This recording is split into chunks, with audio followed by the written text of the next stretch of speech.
What's going on, guys? Pixelated back at it again with another review. Today we are reviewing the EQT Support 9317, aka the EQT Equipment Support 9317. If you saw my previous video, you already know this was coming. This shoe is an ode to Adidas' previous classic silhouette, the EQT Support, which debuted in 1993. Do some history research on this This shoe wasn't particularly hard to find, but quantities were pretty scarce across most channels from what I'm aware of. They were released on January 26th and retailed for $230 Canadian plus tax, which ended up being $260 Canadian in Ontario, which is where I reside. They were pretty limited here though, as usual, because surprisingly only one boutique got them, that one being Livestock. I was able to get my pair at the launch party that was hosted in their store. The only other channel through which you could have purchased these in Canada was the adidas.ca website, but with approximately 50 pairs in stock, there really wasn't much hope for a majority of the people trying to get them online. It really does suck that these were so hard to get, because I have a lot to say about the comfort and design of this shoe, but we'll get into that in a bit. I was able to get my pair at the Livestock launch party as they allowed us to purchase the shoe at the end of the night. I'm thankful for that, since I didn't have to come back the next morning rushing trying to get a pair in my size. The free food was just icing on the cake, no pun intended. Before I get into more details, I will mention that I went true to size in these and they fit perfectly. Like,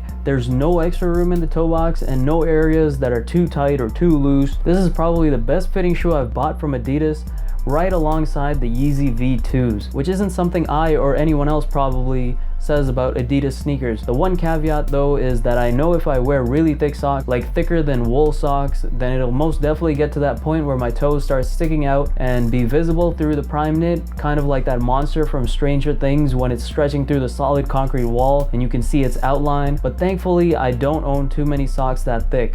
I do have a few, so that's why I know that this might be a problem. My recommendation for these is definitely go true to size or go half a size up, only if you really have to. Otherwise, I feel like there would be too much space in the toe box area, and with soft upper shoes, you don't want that extra space. That shit just sags and droops, and you don't want to be the dude or the girl with the saggy shoes. Anyways, onto the shoe. The EQT 9317 takes many cues from its 1993 counterpart while still managing to be fresh, unique, and have its own identity. The upper is made of numerous materials, majority of it being what Adidas is calling pixel knit.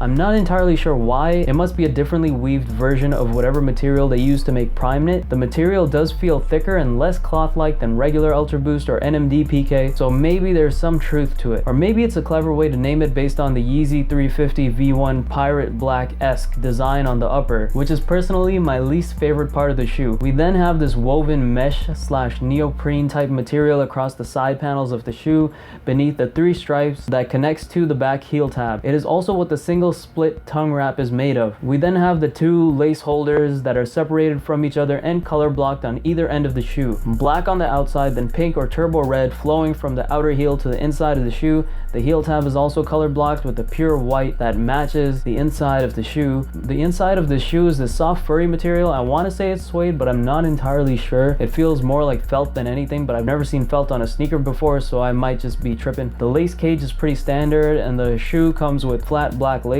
The midsole is this obese chunk of Boost and the outsole is all black with this webby looking holy sole. And to be honest, that is kind of one of my favorite parts of the sneaker. It just stands out really well even though it's at the bottom of the sneaker, and it's still pretty grippy for something that's not treaded at all. One thing you'll notice is a lack of a torsion bar at the bottom here, and we'll get into that in a bit. The medial side of the toe box has white lines running all through it from the front end to the lace cage, and the lace cage on the medial side is shrouded with this one patch of suede that says EQT Support on it. I feel like that is a nod to the older EQT Support models as well, as they prominently used materials like leather and suede. It also adds a very premium look to the shoe. These sort of color blocks and material blocks around the shoe are very futuristic and like neo-artistic, if you want to call it that. Whatever it is, I'm a huge fan of what they're doing. Now, people kept asking and wondering whether the new EQT is more comfortable than the Ultra Boost. It was gnawing at their souls that they didn't have an answer. So here I am wearing both at the same time so I can answer that for you directly. Honestly, I didn't have to put them on at the same time to tell you the difference, but I did anyway.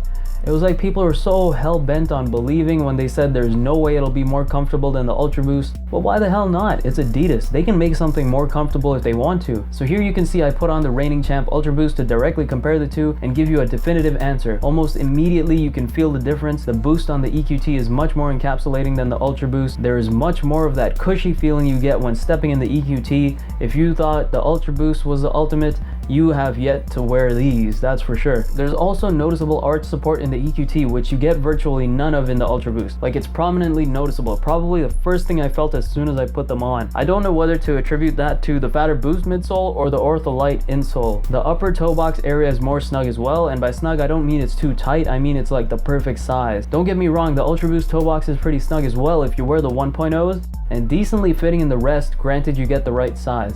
But we all know Ultra Boosts generally tend to run narrow and long, which I guess is essentially the same thing. So you're prone to feeling that tightness around the sides of your feet while awkwardly having a tad bit of room in the toe box. That's not to discredit the Ultra Boost though, as it is still a supremely comfortable shoe, which brings me to one thing that the Ultra Boost beats the EQT in, and that is the ankle/sock collar.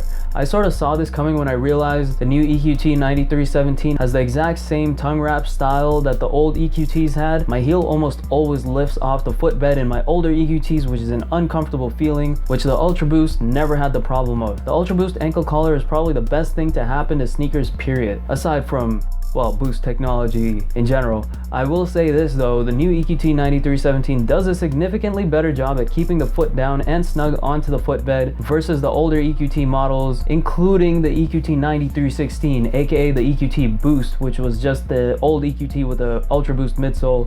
Adidas, fix your shitty modeling names so we can tell the difference between the two shoes. Get some younger guys in here. What the is this? Just make sure to lace your EQTs through the upper lace holes to make sure that your heel stays in place. After seeing these, I think the whole fusion route that Adidas was going with the 9316 was just a miserable fail.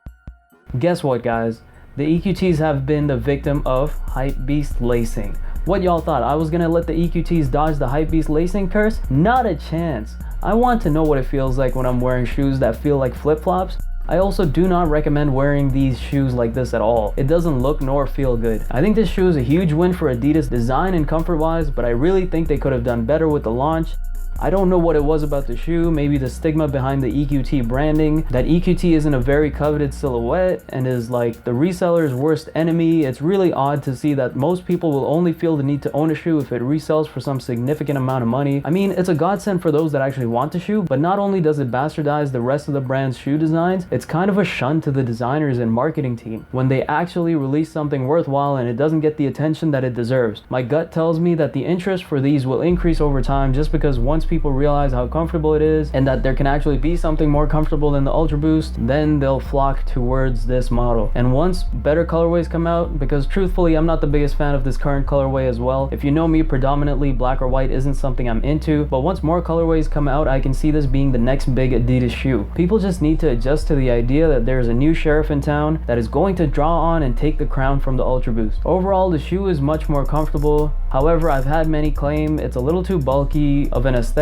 for them, and I can see why that is. It's a little comical how chunky it looks on foot, but as a person who's huge into cartoons as a kid, and still am from time to time, and if you weren't as a kid, at least I'd argue that you were never a kid to begin with, and you have yet to experience that part of your life, and I enjoy things that are out of the ordinary from time to time. Besides, it's not the ugly kind of chunky, not like the old EQT support, but more of a futuristic, sleek, new boxy Cadillac CTS type of chunky. A very streamlined looking shoe with a cushy, chunky Boost midsole. With that being said, that caps off my on-foot review for these shoes. Did you end up copying? I know a few people who did. Did you pass on these? What are your thoughts on the looks of the shoe? I'm really curious, so please leave me a comment sharing your opinion in the comment section below. Please like, comment, and subscribe. Even a like alone goes a long way. And please share the video with your friends. Helping this channel grow will only help me bring more on-feet reviews for you guys. I appreciate the support. Catch you later. Pixelated out. What do I think of these versus NMD in comfort?